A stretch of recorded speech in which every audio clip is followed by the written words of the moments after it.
Listen, I'm easy to find. And listen, they can kiss my ass if they don't like it. Hello, ladies and gentlemen. This is Nathan back with another video presentation of Big Nate Sports Talk Podcast, episode 25 of season 6. This is the Baltimore Orioles 22 expectations. Um, Opening days. We start off the season facing the Rays on the road. It's a 3-game series. I know it's going to be this is going to be an interesting way to start off the series, off the season, off opening day. Our first opening day will not be until we have the Milwaukee Brewers on April 11th come to the Camden Yards. 30 years ago, yesterday, Camden Yards was born.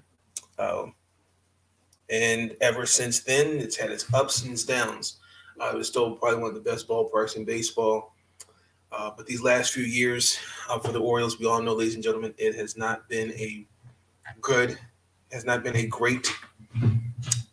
turn of events. I got to give Mike Elias the respect. The Mike Elias regime knows that this team is still not ready to compete.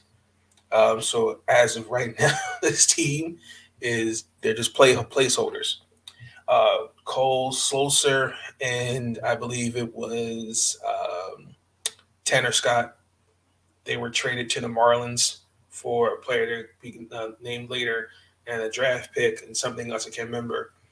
Um, Look, realistically,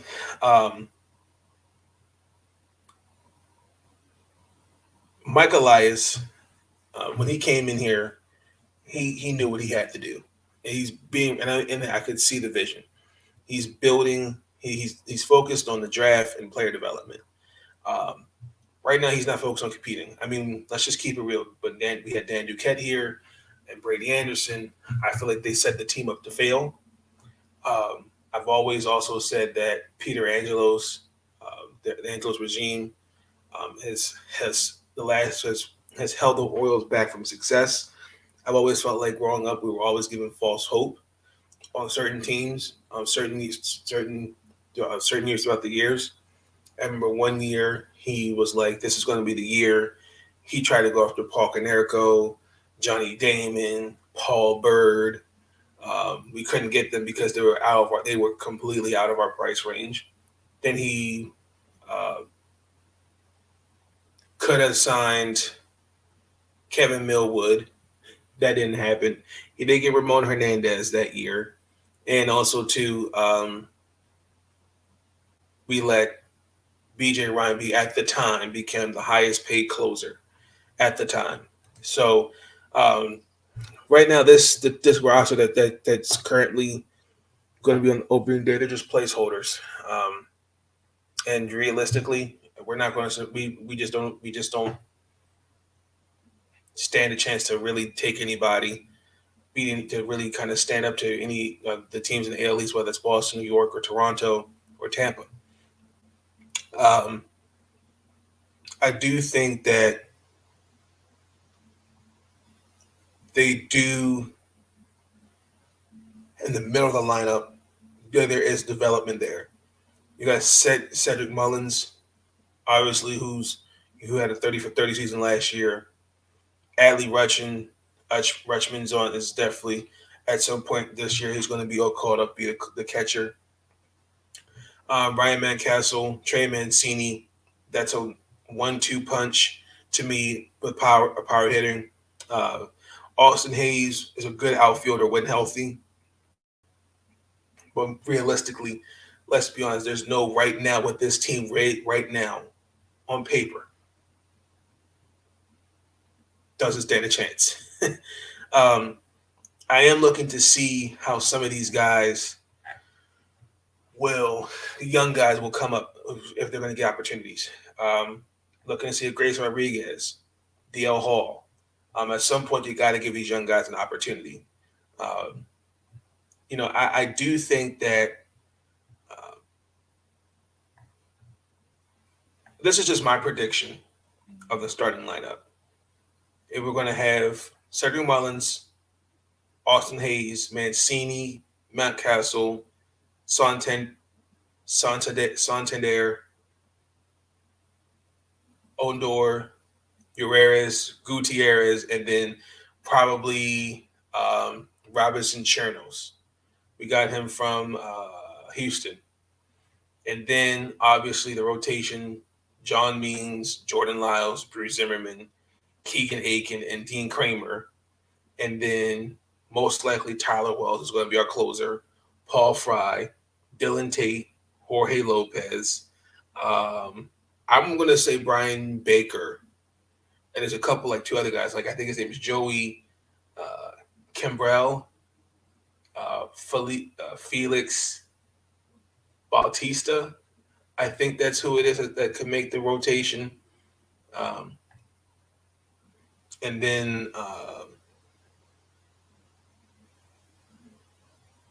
that's who I see. But without, I think that with Tanner Scott and Cole Sulser being traded Sunday evening, that definitely kind of didn't put a wrench in things, but it kind of definitely changed what we envisioned what the bullpen would look like. Uh, the only three concern is three of the pitchers: Baker, Bautista, and Perez. I think his name is Chanel Perez. They've never pitched. Um, all combined, three of them pitched only 5 games last year. And then also too, um, Bautista's off the Rule 5 draft, and then Baker and Perez were waiver claims. So most likely it could be, I don't know. You probably have someone like a Chris Owings in there in the infield. Um, I say Jacob Nottingham and Robinson Chernos would be your catchers, obviously. DJ Stewart, Ryan McKenna, Santander, Mullins, Hayes. Then obviously you got Mancini and Mountcastle. But realistically, if we're being honest with the Orioles, I mean,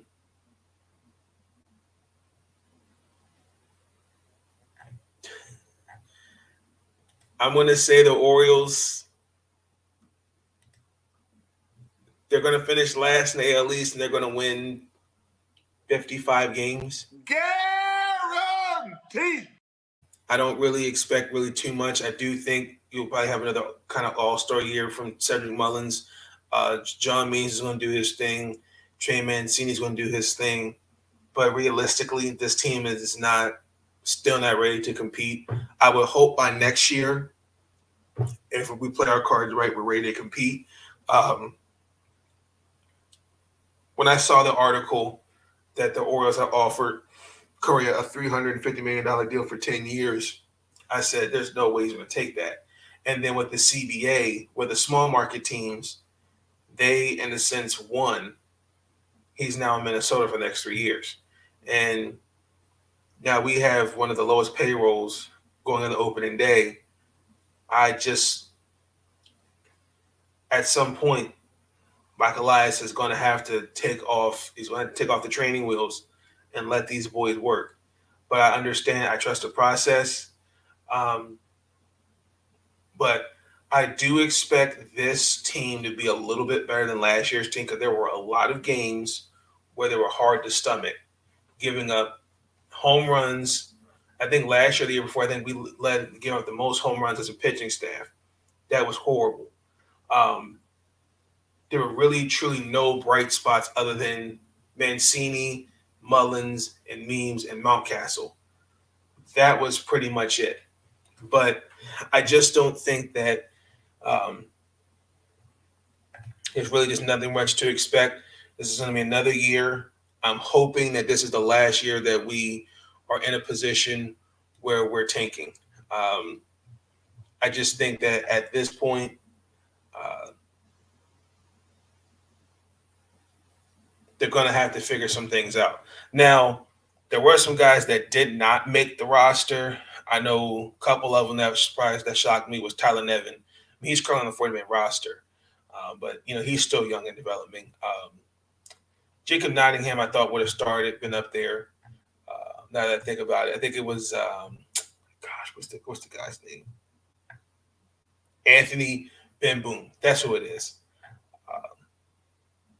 He has someone named Chris Ellis, Travis Larkins Sr., Rishi Martin, and I was not surprised. Spencer Watkins. There was a couple guys. They're on the 40-man roster, yes, but pretty much we'll see these guys at some point during the season, depending on where we go. To me, DJ Stewart, this is his last chance to prove that to be on this team. I'm really disappointed to see that he has not panned out the way I thought he would when he first came here.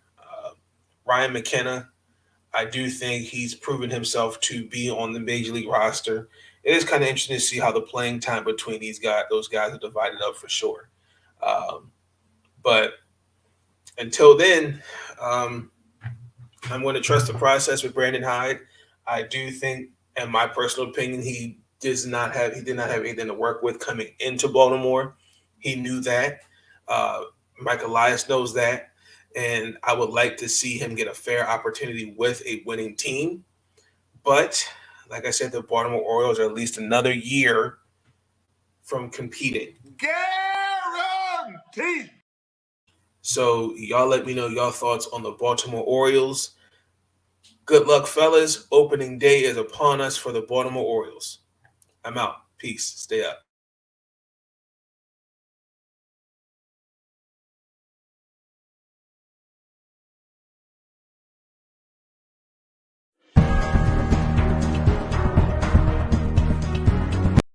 Listen, I'm easy to find. And listen, they can kiss my ass if they don't like it.